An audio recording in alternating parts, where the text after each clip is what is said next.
I guess first off, when did you guys pinpoint the UK as a market that you want to expand into with NXT UK? Is this like something that's been going on for the past 5 years? Was it just after Blackpool you realised, hey... Vince and I were in the office one day, there's a big map on the wall, and we took a dart and we hit, it was like... Certainly how they used to book us. Yeah, what place is that? He was like, I think that's England. Let's do it there. It was just seemed like the place to go. Look, you go where the town are, right? You're gonna fish, you fish where the town are. There's a wealth of talent here that have built something really cool here, and through their hard work and through their determination and kind of learning on their own, have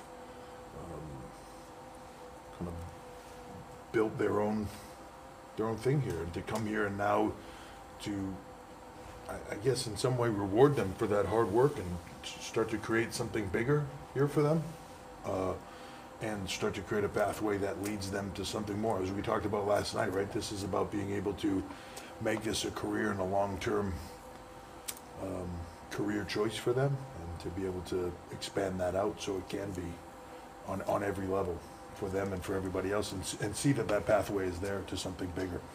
I guess it's a slight follow-up to that. With so much talent in the UK at the moment, with your Tyler Bates, your Pete Dunne, your Trent Seven, is there really one thing which is fueling it? Why are all these people emerging all at the same time? I don't. It makes you feel any better. When I saw that tournament, I mean, my goodness, I mean, that's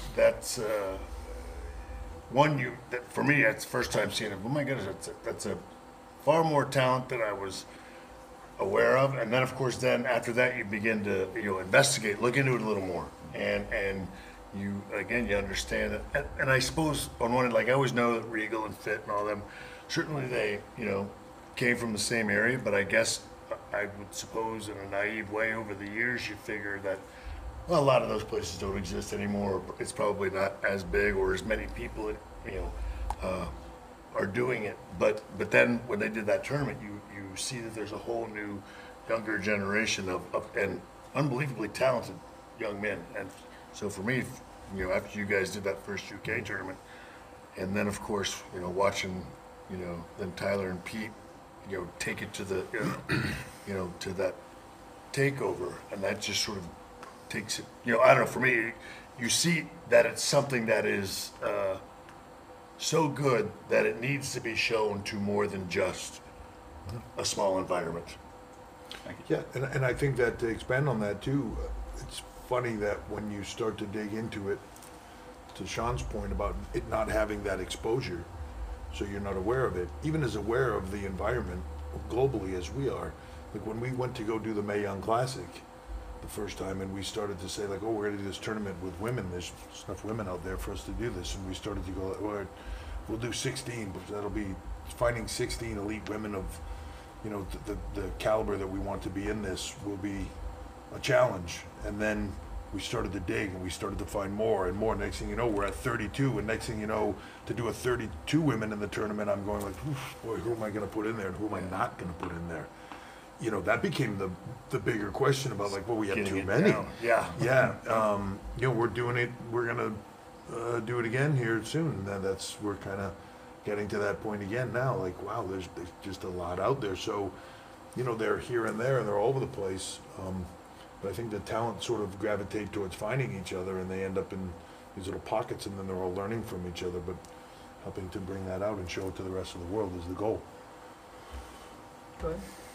We've seen so much of NXT talent, and also we saw the British talent doing so well last night. All of them want to become the next Triple H, the next Shawn Michaels. What was your secret to success? What was the thing that led you to legendary status that they can emulate, that they can learn from? Well, I think it's a combination of things. One, he and I both rode around and hung out with guys and had the opportunity to be in the ring with guys that knew more than us, who had been doing it longer, who were better, who had more experience, had traveled around, again, what we call the territory days, and had worked with so many different talents. So that was one part of it. And then, honestly, not being afraid to fail, not being afraid to fall down, not being afraid to take risks. And you couple that with we were very fortunate to be doing it at a time where I would think the business really started to change and transform from, even though it was, the WWE was going global and getting so much larger, it continues to grow and expand in so many different areas, places that, I don't know, you just, when we were 12 and 13 years old looking at it, you just never thought it could be that big. And so you couple all that together, there's a lot to work on in that respect. Gosh, if you just pay a little bit of attention, you're bound to learn something. And we paid a lot of attention. We were also extremely, hungry. We couldn't, we never grew out of it. Let's put it that way. And technically, I guess we still haven't. Yeah. In a lot of I think ways. that hunger to grow and learn and be open to learning, there's a certain point in time where you start to be able to do this at a level, and then that keeping that openness to learning, I think as all the talent that are here, one of the things that's really cool about them is, they see this opportunity. They've been here doing this and they've had a success rate with it, but they all of a sudden they have a new voices talking to them and telling them a different, I don't want to say a different way, but different ideas and teaching and having a different experience level, and they're wide open to that, and they take what works for them and they apply it, and they're just doing all these things. That growth factor, it's like when people talk about the internet increasing the learning factor of the world because all these people are interconnected now. So instead of learning just in your little, the group of people that are around you, you're doing it with the world, right? That's the same for this. I feel like it just will increase it. Guys like that were really good. Like I think about Pete Dunne a year and a half ago at that first tournament. He was really good. I look at the kid that I see now, Pete Dunne, as that guy a year and a half ago. It's light years difference of what he is as a performer on every level. That's awesome, and he's a sponge. Yeah, and I think the difference from our time to now is what might have taken us 5 years to learn, happens exponentially faster in their time because they have so many different resources, right there. As opposed to, for us, you'd work in a certain territory, you'd be there for a while, but then you'd go somewhere else, and then somewhere else. And again, you could cover maybe in our country, the United States, in 2 years, but now you can do it like that. I mean, at the Performance Center, we've got people from all over the place in there teaching, and if we don't have them there, we can get them there pretty quick, and it's a wealth of knowledge for the talent to draw from. I say it about the Performance Center all the time. Take everything that's in that, and if you've never been there, you can watch the video, see all the stuff that's in it for guys to learn, including not just the tech that's in there and everything else, but then the coaches, right? From a Matt Bloom to a William Regal to Robbie Brookside, to go down the list, to Shawn being there, right? All those things that they have to do and learn. Everybody that came before them, none of them had any of those tools, right? So imagine what they can do with it. If they're hungry and will use those tools. Having the tools means nothing. Using them. So the ones that are successful will be the ones that use them. The ones that were successful in our generation were the ones that learned from everybody around them. Just what you're willing to do and use. Definitely. And Shawn, what made you want to get involved in the UK tournament and make the trip over to be here? Well, one was seeing the first tournament, obviously, and then in the short time of Pete and Tyler, Trent, Wolfgang, they've gotten to come over, and again, it was. I like that style. Again, it's very different, and again, it's not something that we get to see on a regular basis in our country, and you're talking about starting something new and original here in the UK, doing it with your buddy, doing it with a brand and and certainly a company that I've been involved with since I was 23 years old, and then of course, I don't know. Again, the style and this place. I mean, you guys have been so faithful and loyal to the WWE for as long as I can remember. I can remember coming over here in 1991, and feeling like a rock star, and it was just phenomenal. And fast forward all these years later, and there's still Rabbit out there, and that never gets old, not to me anyway. And so having the opportunity again, it's all we don't do the performing anymore, but there is nothing. We've talked about it on a regular basis. It's hard to beat, seeing especially these local guys who are now getting to enjoy success on a much bigger level, and watch them tear the house down like they did last night in Royal Albert Hall, for heaven's sakes, an iconic building that they've all dreamed of performing in, and coming back and seeing that look on their face. It's phenomenal. I don't know, that, like I said, that's infectious, and that's synonymous about the whole NXT and Performance Center vibe and culture. That from the first time I walked in there, you feel it's a palpable feeling, and you think to yourself, gosh, this is all the stuff that's fantastic about the wrestling business, about the WWE. And again, I've got one gift that I was given, and it's to do this stuff. So why not? And getting to do it with your best friend, I mean, it's hard to beat. Thank you. Kenny? Yeah, it's Kenny from the Daily Record and Inside the Ropes. Just a quick question for each of you. You're gonna have to slow it down. I did a whole thing with it. Yeah, we're gonna have to start over. I work for the Daily Record Yes, and thank you. Inside the Ropes, and it's lovely to see you. And I had a quick question for each of you. First of all, for you, with these shows, one of the great things about it, I think, is you get the WWE UK superstars, but you're also getting the NXT superstars. And it occurred to me last night, with the WWE UK shows having these tapings and NXT in the US having the tapings, because it's not live on a Monday or Tuesday, does that allow maybe the potential that NXT superstars could become regular parts of the WWE UK brand and kind of mix at points? Is that something that's on the table? Sure, I think there's a potential to do all of that. I mean, it's one of the great things about the brand. It's just, it has a different taping schedule and a different everything else. It's why we're able to come over here and be here for longer periods of time and do different touring options. I think same with the UK, bringing guys over, going back and forth. As you move forward into localizing some of these brands, I think the ability down the line to have them exist in other places and all crisscross at various points. To me, the best case scenario would be if they can exist amongst themselves, right, and kind of be its own thing, because that fantasy of like what happens if moments, when you can make those happen now and then, become huge. If they happen all the time, then it's just part of the same thing, right? So to me, it's I think you'll see that crisscrossing.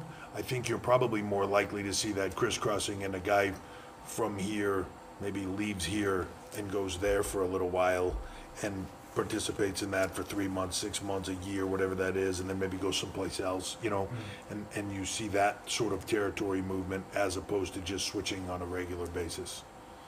Great. Shawn, you've been asked this, I think it's 1,379 times, if you will wrestle again, and you spoke recently about the idea that maybe you and Hunter could do something together again, and with the WWE UK brand and NXT in general, a lot of people think about fantasy matches with you and younger guys, maybe like a Zach Gibson from last night, or a Tommaso Ciampa in NXT. Like all these kind of younger guys, the idea of seeing you with one of them is just like a dream. Is that something that you would ever entertain, or is it just kind of like you would only want to come back in a kind of tag team thing if the opportunity arises? Yeah, no. Well, so I always try to explain it to people. So if you could take me at the younger version and put me in the ring with one of those guys, of course it would be a blast. But at the same time, I'd also like to be the younger version of me and be in the ring, the Harley Race, and a Buddy Rogers. And so, but none of those things can really happen in real life. So, yeah, that's the thing I always try to tell people. So I very much enjoy doing this, and I'm guilty of not really wanting to work for a living. I like doing this, and I've never. Because you don't know how hard it was to get him to come down here and just do this. Yeah. But I mean, this doesn't feel like work for me to put me in a singles match at WrestleMania. I was always thrilled to do it, but it's it's a very strenuous, it's a very anxious, it's a very, there's a lot that goes into it. The anxiety, once you get in there, and especially when you're done, it's phenomenal. But the getting ready for it is 100% work. And I don't want to put myself or my family through that to do, again, with, and again, to go out there and try to steal the show at 53, for God's sakes. Now, it's a whole different ball of wax if somebody says, if do you two want to go down and work with some other 40-plus-year-old guys or 50 or whatever and mess around and be silly and we're willing to, you know what I mean? I mean that doesn't seem like work to me. And so it's stuff like that I would consider, but nobody ever even talks about that. It's always me and somebody half my age, and that's just not anything that. And again, I don't mean that to be critical of anyone, but that's a lot of work. And honestly, I don't know. It's neat in theory, but I don't know. It's tough even to live up to that expectation. If you're fantasy booking that and you say it's like, oh, this young guy versus young guy. You talk about Shawn Michaels from 15 years ago, right? That's the fantasy booking of it. And then when you start to, from our vantage point, to even start to think about that, you start thinking about, I can't do that. Time just takes that away from you. So are you setting it up to fail? Are you setting it up to not be able to do? That's the pressure of it, and it's really hard to deal with. Especially nowadays. So let's just say I did it, and the match was phenomenal. The reality is, this hairline is still what it is. Like, it's all hot and it's sweaty. And even if the match could be phenomenal and everything else, you're still going to bust my chops because I've got no way not to expose to you that I'm 52. And you know what I mean? And that's the thing. You want, and I don't mean it in a bad way, but again, you want me to nip up and look and have everything look as if it was 1996 or 97. That's never going to happen because Father Time waits on no man. You know what I mean? So, I'm just saying, even if physically everything went well, there'd still be something to, That might fall off. Yeah, who knows? Well, you know what I mean? It's like, I don't know. It's just, I don't know. There's a lot of stuff that, and what do you do? And that, even does the young guy, does he benefit that much from it really when everything's said and done? And so, I don't know. It just seems like a lot of, it seems like more trouble than it's worth. Go ahead. Chamat Karsandu from ESPN. We're just a few days removed from Money in the Bank, and once again, Ronda Rousey was universally praised for her performance. What did you guys both make of her performance, and did you think that she would take to this as quickly as she has done? I mean, I'll go first. Having spoken to her since the beginning, her passion and her drive for this, to me, made it perfectly reasonable that she might be this good at it. Once I kind of got in there with her the first time and just kind of got a feel for her natural movement in this. I've been saying it since the day that she signed with us and we started talking about it. She's going to shock everybody. I've never seen anybody grab it as quickly as she has. And I mean, Kurt Angle would probably be the closest to it because he just took like a fish to water with it. But she has no right to be anywhere near as good as she is, but she just gets it, and she gets it, like not even more from just the physical aspect, the athletic aspect. More than she just gets it across the board, and she wants to entertain, and she's loved this probably from before anything else. It's almost and she'll say this in interviews. And I used to hear her say in interviews, and I thought that's a nifty thing to say, but like she truly believes that all the other stuff that she did was to get to this. Like, and when she would say it at first, I would go, that's a cool way of saying it, But like legit, I think it is. Like, this is what she was supposed to be doing. Her route to get here was different than everybody else's. Her route to get there was, going through judo and coming up through MMA and the whole thing to get to where she is right now. But it truly is like it's amazing. Yeah, and it hasn't surprised me because she's a stud. If you know anything about what she's done in her career, it's not surprising at all. And I think the only reason nowadays it's surprising to anybody is because, and again, respectfully, everybody's gotten so used to holding her to this unattainable standard. Yeah. Of something that's just, again, You know, you want, again, sometimes you want your athletes to be something more than that they are, other than, you know, human people. Human Again, beings, yeah. yeah, you know what I mean? And so, but she is a freaking athlete. She is a jock, man. And she's been a stud athlete from the time she, you know, again, she was young. It's been ingrained in her since a kid. Yeah. So there was a day when we were prepping for WrestleMania where she came down the Performance Center and got food poisoning on the way down. And just 24 hours straight, just throwing up nonstop. Like, we sent medical over to her, the whole thing. Next day, she showed up at the Performance Center, crack of dawn to train, and I showed up for thinking I was going to do something else. I was supposed to train with her, but I was showing up to do something else, and she walked in, and I was like, oh my God, I can't believe you showed up. She's like, yeah, let's go. And she just started going and going and going and going and going. And like, this is, like, she's only stopped throwing up for a few hours of 24 hours of food poisoning, and now she's starting to, like, she's changing color and she's getting greenish, and she is going, and I finally, like, I called her over and I was like, we're done. Like, this is ludicrous now. And she's like, no, I got more, I can go. I'm pulling the plug, right? We're done. You're just, this is going to be bad for you now. Like, she just will not stop. She is relentless. And like her team said afterwards, like, yeah, she would have gone all day. It's She's an overachiever, to say the least. Yeah. Yeah. But again, that's what makes her, you know, again, there's a reason she did what she did and changed the landscape. Just change the world. You know what I mean? But normal people just don't do that. With all this emergence of the UK talent, do you think we are any closer to getting a world champion from the UK? Yeah, I mean, look, I think it's all just a matter of the right person, the right time. But having having more than one sort of person on the roster, it certainly does increase those chances of that happening. I actually believe, I think it's just a matter of time for the, it's funny that everybody puts things on that, like, oh, UK this or a certain that or whatever. We don't look at it that way at all. We just look for who's we feel is the biggest drawing person out there. It's not about the moment or multiple moments. It's about the overall picture of who's the biggest attraction at that time. So sort of kind of. But I think that's definitely a possibility. Certainly, that's what all this is about. Is just all of this global stuff. We talk about the global recruiting, and our recruiting team is out there everywhere now. You see the website up.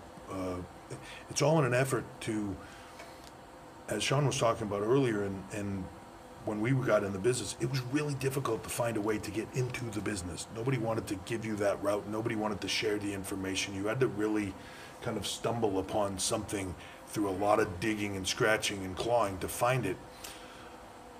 But never understood why that was that way, right? So one of my goals in kind of taking all this over was to create pathways for people all around the world that want to do this, that share a passion for doing this and entertaining like we do, to be able to find a way to do it, whether they're here in the UK, whether they're in, Japan, or whether they're in South America, or, the Middle East, or India, or any place, right? If you have a passion to do this, let's create a pathway. Not everybody's going to make it, but it's certainly going to increase that pool. It's certainly going to increase the level of athletes that get here, and we see that around the world now, athletes from all over, wanting to be involved in this and coming aboard, and it's going to change. In 10 years from now, the landscape of the people, the athletes that are in this business, will be the best of the best, but it'll be from around the globe, not just from one region. Just secondly, how much satisfaction do you get from working behind the scenes, seeing talents growing, perform like so much time? Me tons, because it's funny because I'm less comfortable out there than I've ever been, because it's one of those things. I look at it and I think to myself, my goodness, the WWE and the wrestling business as a whole are in such good hands. I mean, I am thrilled about the talent that's coming up, and even on top of what he said, I think it's only a matter of time before we have you know, whether it's UK, European in general, so to speak, you know, Australian, whatever. Finally, I think there was a time when the business was, from a generation before us, was a little bit more, you know, secretive, and I don't know, just wanted to keep their, you know, their small little place to themselves. And that's just, our generation just wasn't like that. Again, he and I were very fortunate to get around a few older timers that were very good with sharing their knowledge, because that was hard to find at one time. And obviously, when we all met one another, I mean, that was one of the things we enjoyed and about one another, and that's why we've been friends for so long, because it was A shared passion for it. yeah, really. And the thing is, an understanding that we can't be the only guys that grew up wanting to do this. And how do you help that go on? And if you truly love this stuff, you want it to go on, you want it to be successful, you want other people to enjoy it. And I gotta tell you, it's awesome to go out there and tear the house down, and especially do it with your buddies and stuff like that. But taking a role and watching someone else, and you know very well it's their dream too, because you felt the same thing, and have them come back after they've torn the house down, and again, see them, you know, hugging each other. I mean, you know, we're like two giddy school kids at those takeovers now, sitting in the back like, wow. I mean, we're back there popping and jumping up and down in our seats, because it's just so fantastic that this entire show, we just sit there like, you know, and I tell them all the time, like, dude, that was. We're like two soccer moms. Pull up in our minivan, like, cheer for our kids. Yeah. You know. Oh yeah. But it is. It's just. It's hard to beat. It really is. And so I honestly, I don't know where. I think you're gonna have world champions in the future coming from just about everywhere. Yep. Yeah. We go back to Sky. Yeah, just really related to the previous question before that, we talked about the talent pool over here. In terms of the women's talent over here, do you think we've got some work to do to get up to that of the men's? I think we got work to do everywhere. It's never, I mean, we'll never be satisfied, you know, anywhere, but I just think that there's more. Look, when we did the Mae Young Classic for the first time, it dawned on me that as we find all these women and having conversations with them as they were getting ready for this, the women all have the same level of passion for it that we had, right?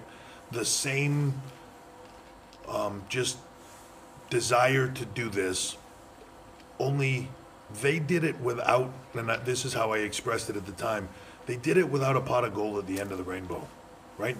They all worked just as hard, they all sacrificed, maybe even more so, right? Careers, everything else, I'm sure relationships, to be on the road and travel, and for what? The indie show that maybe had a spot for a girl on it, and maybe she was a valet, or maybe she wrestled a guy that night because there was just no other girl to work with. And maybe she got paid a lot less than the guys, which weren't getting paid anything, right? All those things. And what was the end goal on that? To do what? Like, what's my career end, right? I'm doing this because I love it, and that's it. To me, to go to the Mae Young Classic and put that pot of gold at the end of the rainbow, to go like, hey, you love this as much as everybody else, great. We're going to create a system, we're going to create a platform, and we're going to put that there for you. To watch women like Charlotte come in, or Sasha Banks, or any of the women of that time frame have that opportunity and just knock it so far out of the park every time they got that chance, because quite frankly, a lot of times they were willing to work even harder than anybody else for that opportunity. They were willing to put in more time, more effort, more passion, heart, and soul into it than anybody else, because they knew this might be a fleeting glimpse at this. So there's just, when you say, is there more work to do? Yeah, just because there's fewer in the moment. But I think us creating that pathway for them and putting it in front of them now, I think you're going to see, I hear it and I see it every day. Women around the world, because of women like Rhonda going out and breaking down barriers in the world, right? The Williams sisters, or just everything that's happening out there, the world's more willing to accept it, and they're already willing to go out there and try to get it. But now there's a goal. Now there's a reward for going out there and trying to accomplish it. I'm thrilled that we can give them that reward. I'm thrilled that we can set up something that hopefully can be as big and as meaningful as everything that we do for everybody else and for the guys and all the other systems. It's awesome to me that now when we go into these markets, we're hiring women like Kavita Devi in India, you know, as the first woman from there, Shade Beseso from Jordan coming in as the first Middle Eastern woman. If she makes it, she'll change a culture there, you know. But the women that are coming in from around the world, Rhonda coming in with us, and I just think it puts a different spin on it. These women that are watching the Baileys and the Alexa Blisses and the Asukas and Naomi and all these women that are going out there every night and just tearing it up and showing them that the women can do anything and can succeed at anything just like the guys can. That's going to create a whole generation of young girls that right now are 10, 12 years old that are going to say, like, I'm going to do that, and I'm going to work just as hard, and you know, you take 5 years from now, wow, right? So, and I'd say, just as a wrestling fan, because again, I'm not nearly as well thought. I'm just, again, so from when we did the Mae Young Classic, so for me, I've been with the WWE since I was 23. I've sort of lived within that world for so long. I'm not really, and nor had the time to know what else is out there. And when we did that Mae Young Classic, you, again, just like the UK tournament, you begin to see, like, oh my goodness, there is so much talent. And again, you're able to look and you see and investigate and research and, like, oh my goodness, there's a ton of talent out there. So for me, just purely on a wrestling fan level, you say, like, oh my good, there's you know, why wouldn't you now begin to create something around this? Clearly there's enough of them. I just wasn't aware, again, much like not being aware of all the talent that was here. So I look at those things and I say, that to me, I see one day the women being an entity all into themselves, their own whatever. I don't see a time too far down the road when there's not an all-women's pay-per-view, for instance. You know, that you've got enough women within this line of work to where you could fill a whole, you know what I mean? That just seems like that's a natural process in some respects, because again, I go back to, there just seems to be so much depth, talent-wise, within this business in general, which is, to me, so again, it's just breathtaking. Yep. 2 coming soon, based around the women. So maybe we'll give that to you as an exclusive. To follow up on the women's wrestling question, what's been great since Blackpool is that those guys who took part there have been able to continue to wrestle in the indies, to develop there, as well as wrestling with you guys at NXT in the Performance Centre. You mentioned the opportunity. Only 8.7% of bookings in UK independent wrestling are women at the moment. So how do you assure that when you're only working with a kind of select brand of independent companies, that they're getting enough ring work, enough time in the ring? 8.7. Yeah. I got someone DM me that. You have someone's got a degree. Random person. Yeah, it became a reporter. They took the sample size of. See, then there's like a wrestling fan like me that just sees stuff and goes like, "Ooh, I like that," or "Oh." Yeah. And then there's wrestling fans like that. Like, they got news for you. You're only doing 8.7% of it. Like, wow. Yeah, look.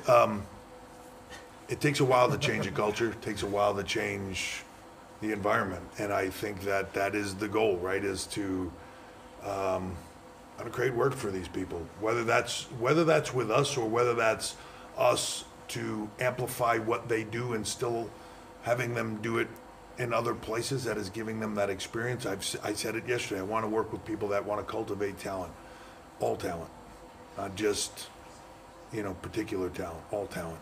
I want to make sure they have that opportunity. That's part of the gig.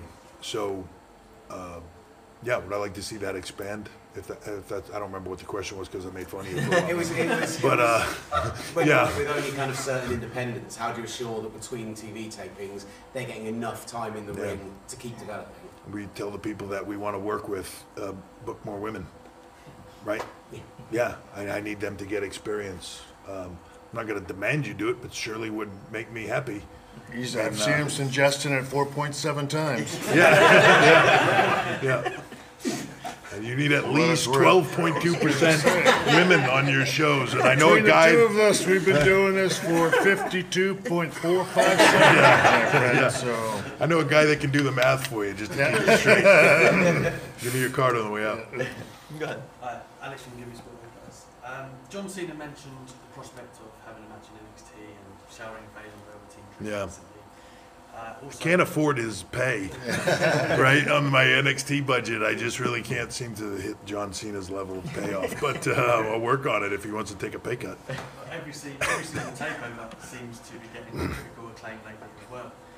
Is there a scope down the road for like an NXT main roster pay-per-view annually, or do you think that'd be beneficial? What are your thoughts on that sort of dynamic?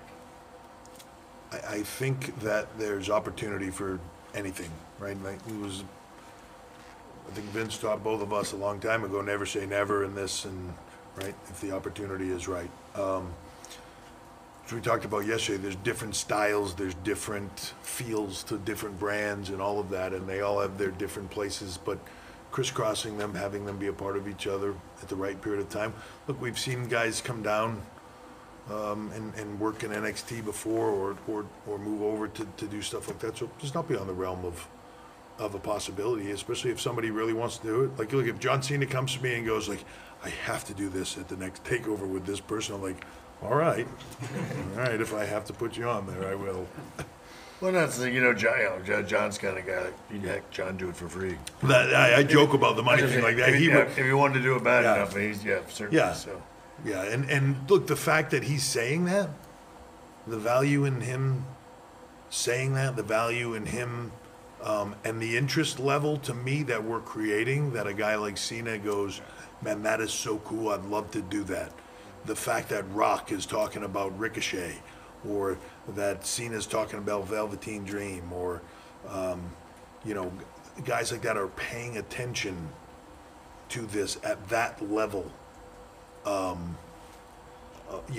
Speaks for itself, right? Yeah. They don't have to get in the ring with him. They just have to be able to do that and start to talk about it, and it makes the world pay attention. All these, the talent that we're talking about, they're all making the world pay attention. We're just giving them the platform to do it. Just to follow up creatively for both of you, just producing the matches, producing the shows, does that fill the void of wrestling, or does it kind of fuel it a little bit where you miss it? Like, how does it make you feel to be behind the scenes and seeing your brainchild and product, come to life? I think it makes you miss it until you see them hit each other really hard, and then you go like, well, I'm glad I'm not in there. Yeah. There's a creative aspect to doing what we do, where if you're just a creative person, and I think that's kind of what this business, for some, not for everybody. I've always been fascinated, and he's always been fascinated. It's one of the things that he talked about that makes us such good friends, is that shared passion for this, even from a behind the scenes, and just the dynamic of it and the philosophies of it and everything that goes into this. So that excitement level of just helping put it together at that level and creating something different in these shows and these environments, and creating a different vibe for this and a feel for that, and just talking about it and working with talent, and then seeing them go out there and doing it. And man,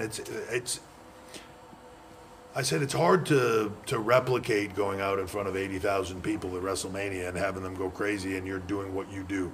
There's an adrenaline buzz to that, but there is a definite adrenaline buzz to this that is comparable. It's not the same, but it's definitely comparable, and I don't know which one's better, but And I think that's the thing. I think, let's put it this way, if you get out of the ring and all that kind of stuff, maybe before you want to or whatever, this might fill a void. For us, I don't think that there was no void to fill, but it continues us going down a road that we have always enjoyed, and we've always enjoyed it together. This is the kind of stuff we used to do in the car or in the room or whatever, and now we again get to do it, but just there are other people now again performing or taking the role of doing the other stuff that we once did. And again, and it's I don't know, it's an awesome process, and it's something that we've always enjoyed doing. And then of course when you see it, I don't know, for me, we sitting there and you get the response that, you know, again, the overall show gets, you know, I mean, you're pretty sure, you know, you can sit there and you can pick out decent talent, stuff like that, but then when, you know, and he puts together, you know, again, this, whatever, a takeover, and again, like so many of them gone, and you just think to yourself, my goodness, that's top to bottom, that is pretty phenomenal. And that's, yeah, it's hard not to, and you know, again, it's no different than, you know, wanting to have a good match and putting on a good match. You want to do something, you have a goal, you attain that goal, and the people that you were doing it for appreciate it and enjoyed it. Sure. You know, satisfied customers hard to beat. I'll tell you one of the things that's really cool about NXT, same as here, and all the things that sort of kind of spawned off that Mae Young UK. There's a shared passion among the group that do it, to where it's you know, WWE's like this big machine, a lot of people working on stuff, and they all share a passion for it, and they're very passionate about what they do and stuff. But then NXT became this kind of thing that we started down here that had like no budget, and everybody was just kind of like, it was all the people that were like us that would, somebody at the studio that would go like, hey, I see you guys are doing this NXT thing. Can I help with that? Like, I'll do it on the weekends in my free time. Like, I'll come in. Start as volunteer work. Yeah, like I'll come in and I'll do it. And I'll be like, oh man, I got the cool editor guy. He's gonna work on the packages for us. He's gonna do it on Saturdays. Man, this is awesome, right? They all started getting so much so that we started jokingly calling it the Black Ops crew. I'm not kidding. We have a patch and everything. Trust me. Yeah, but that is the crew that kind of started to create this NXT and the Mae Young and like all these things, and that group has kind of grown, but it's stayed tight. And like the people that are in it, man, they're in it, and a lot of them all still have other gigs that they do, but this is like their passion project. So it's a funny thing. It's a tighter, much smaller group, obviously, but everybody that's in it is in it, and it's because there's this additional passion for it. Whether they just dig the brand or they just dig the fact that these kids are up and coming and they want to help and they just want to be a part of it. So it's that, like Shawn said, it's this kind of shared just passion for it, and everybody that's in it, man, is. He's managed to create this thing that you look at it and you go, look, I will be involved in this if you can guarantee me there's no chance of advancement, that I can stay right here and do the same thing every day. And you know what I mean? And you know, and that's what the person wants to do. Yeah, that's a pretty rare find. I have had office people call me and say, they're going to promote me. I don't know that they're going to let me keep working on the NXT stuff. And like legit, like, can you call? Right. Like, cause I'm above, right? So can you call them and tell them they have to let me stay doing them? Like, dude, I can't call your boss and tell them you have to do, you still have to let them do this side project or whatever, you know. But it's like he said, it's just a shared passion thing that everybody's into. It's really cool. Is there anybody that I missed? Kenny, go ahead. You raised your hand. You said something last night I thought was really interesting. Where somebody had asked you about main roster versus NXT, and you said this thing about it's the kind of music that you like. Yeah. I mean, what kind of music you like? And I was thinking about, at the end of TakeOver on Saturday night, we had the unanimous crowd chanting "F you Ciampa" at Tommaso Ciampa. I didn't notice that. Yeah. PG. Yeah. And then last night was Zach Gibson. There was people hated him in London, and I just wondered, for you and the type of music that you like in terms of wrestling, do you like when it's more of a kind of unanimous, you can get somebody so hated that like? Yeah, but it's also difficult to do. Mm-hmm. You know, like the world now, and I think this is like social media, that the world is it's okay to express what you want to express. Like to me, if you go back to like the '80s, like you almost kind of like if you were a WWF fan, then like you didn't want to say like I don't like Hogan. But you didn't want to say it too loud because everybody else liked Hogan, and you didn't want to be the one guy that didn't. Or maybe if you did, but you were in this little vocal minority over here that was doing the thing. Now I think it's just everybody has an opinion. Everybody, right? And no matter what you say, it's wrong to somebody. No matter what you do, it's wrong to somebody. Everybody has that opinion. But you can't dictate now.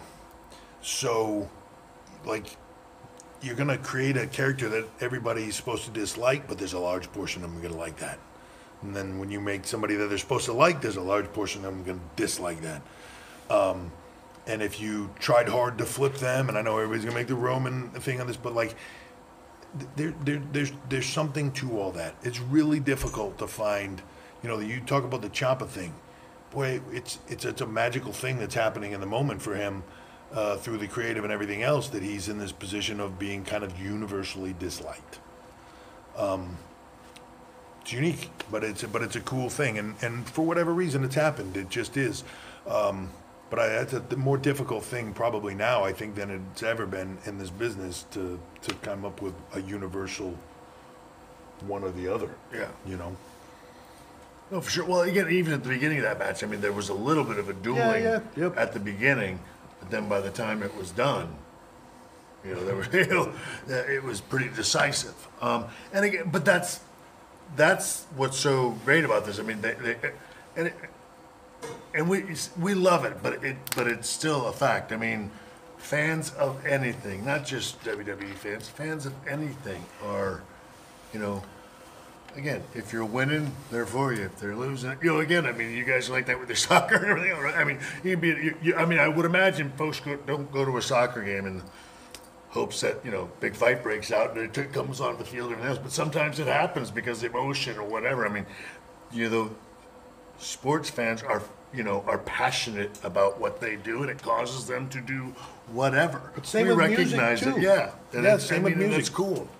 Artists put out an album now, and like you go through the social media when the album comes out, and it's like greatest thing ever, absolute crap, complete garbage, greatest music of all time. Like it's just and it's okay if you know, if you get on social media and you say that it's absolute garbage, because that just that means at least you purchased the album to listen to it, to find out, to make your decision it's absolute garbage. After you purchase the album, we're good. You know what I mean? Whatever decision you want to come up with after that, knock your socks off. Yeah, the one thing I love about you know, what we do is the passion of the fan base. You know, I think sometimes fans think it's something that we hate or something. It's funny sometimes I see the internet talk about us manipulating crowd noises. We don't manipulate the crowd noises. We, you know, on live stuff where they think like, oh, and then they turn down the volume because this guy was getting booed and they didn't want him getting booed. No, we didn't. It's just what's happening, right? It just is. But they're so passionate about it. But the fact that we love the fact that they can express their opinion. We love the fact that they can go out there and say, this is great, this isn't great, this guy's a good guy, that person's a bad guy, whatever that is, right? And yet, if they tell us they dislike something, if we're smart, we listen to that. Might take a while, but we can fix it, right? We talk about the women and this whole thing, and this women's evolution. So it started, but it hadn't boiled up until there was a definitive moment where the crowd had enough, the fans had enough, and there was a hashtag, it was a Give Divas a Chance, I think it was, that trended globally for 3 days.